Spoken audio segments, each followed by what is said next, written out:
द्वितीय दर्शन स्वामी के चरणों में। एक और दिन मैं अपना काम समाप्त करके पुनः जंगल में प्रार्थना करने गया और खोजकर उसी चट्टान पर गया और विचार करने लगा कि मैं कौन कौन सी आशीषों के लिए निवेदन करूं। जबकि मैं विचार मग्न था, मुझे लगा कि कोई और व्यक्ति मेरे पास आकर खड़ा था और वेशभूषा, भावभंगिमा और वाणी की गरिमा से परमेश्वर का सम्मानीय समर्पित सेवक लग रहा था, पर उसकी आंखों में चतुराई और धूर्तता की चमक थी और जब वह बोलता था तो उसकी सांसों में नरक की गंध जैसी महक थी।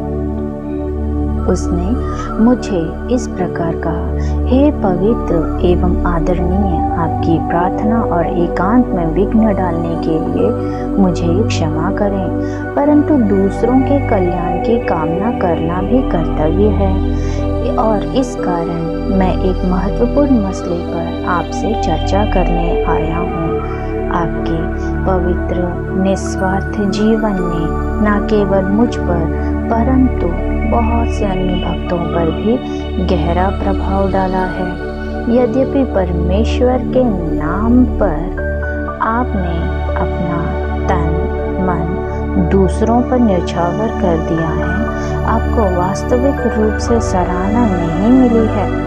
मेरा मत है कि मसीही होने के कारण कुछ हजार मसीह आपके प्रभाव में आए हैं और उनमें से भी कुछ आप पर भरोसा नहीं करते हैं। बेहतर होता कि आप हिंदू या मुसलमान होते और तब वास्तव में एक महान अगुवे बनते।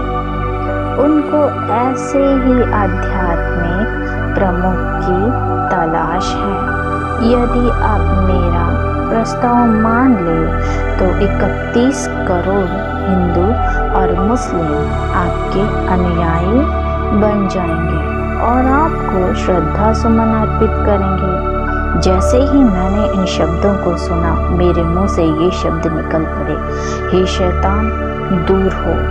मैं जानता हूँ कि तू भेड़ की खाल में भेड़िया है। तेरी इच्छा है कि मैं क्रूस और उस सकरे मार्ग को त्याग दूं जो जीवन को पहुंचाता है और मृत्यु के चौड़े मार्ग को चुन लूं। मेरे स्वामी स्वयं मेरी मिरास और भाग है। उसने स्वयं उसका जीवन मेरे लिए दे दिया और इससे मैं सीखता हूँ कि मैं भी अपना जीवन और सब कुछ जो मेरा है उसके लिए बलिदान कर दूं। जो मेरे लिए सब में सब कुछ है, इसीलिए दूर हो।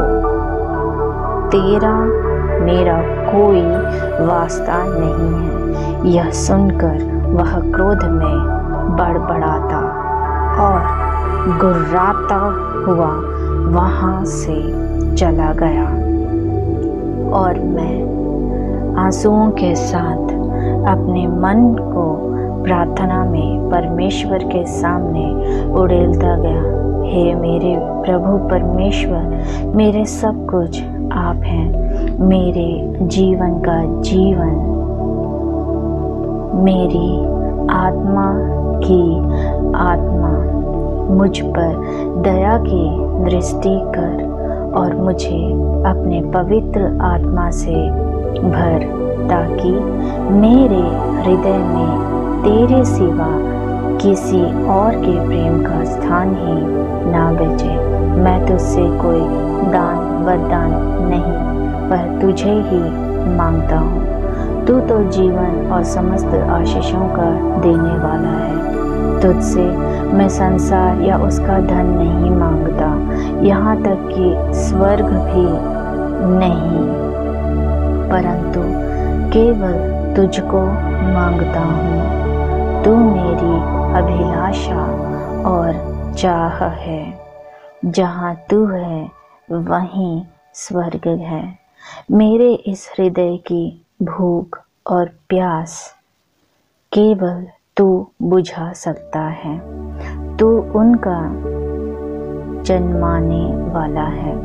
हे मेरे सृष्टिकर्ता प्रभु, तूने मेरे हृदय की सृष्टि केवल अपने लिए की है, किसी और के लिए नहीं। इस कारण मेरे हृदय को तुझ बिन कहीं भी विश्राम नहीं मिलता, केवल तुझ में जिसने इसे रचा और विश्राम की इस चाह को भी सृजा है। इसीलिए जो कुछ भी तेरे विरुद्ध है सब मेरे हृदय से निकाल कर दूर कर दे और सदा के लिए मेरे हृदय में प्रवेश कर, निवास कर और राज्य कर। आमीन। जब मैं प्रार्थना करके उठा, मैंने एक महिमामय व्यक्ति को देखा। प्रकाश और सौंदर्य से संपन्न मेरे समक्ष खड़ा था। यद्यपि उसने एक शब्द भी नहीं कहा और चूंकि मेरी आंखें आंसुओं से डबडबा रही थी, मैंने उसे साफ साफ नहीं देखा। उसमें से जीवन देने वाले प्रेम की प्रकाश तरंगे निकल रही थी और उनमें इतनी सामर्थ्य थी कि वे मुझ में समा रही थी और मेरा आत्मा उनमें स्नान कर रहा था। मैंने तुरंत जान लिया कि मेरे प्रिय उद्धारकर्ता मेरे समक्ष खड़े थे। मैं तुरंत उस चट्टान से उठा जिस पर मैं बैठा था और उनके चरणों पर गिर पड़ा। उसके हाथ में मेरे हृदय की कुंजी थी। उसके प्रेम की उस कुंजी से उसने मेरे हृदय के आंतरिक कक्ष को खोला, मुझे अपनी उपस्थिति से भर दिया और जहाँ कहीं भी मैंने देखा, भीतर या बाहर, हर तरफ सिर्फ उसे ही देखा।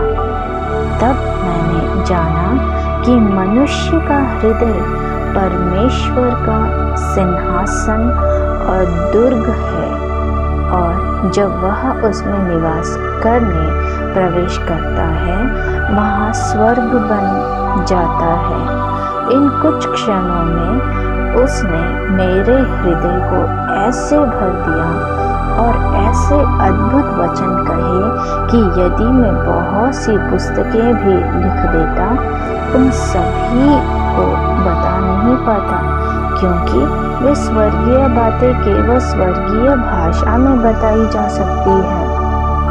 पृथ्वी की भाषाएं उनका वर्णन करने पर्याप्त योग्यता नहीं रखती, परंतु फिर भी मैं उन स्वर्गीय बातों में से कुछ का वर्णन करने का प्रयास करूंगा जो स्वामी की ओर से मुझे दर्शन में प्राप्त हुई थी।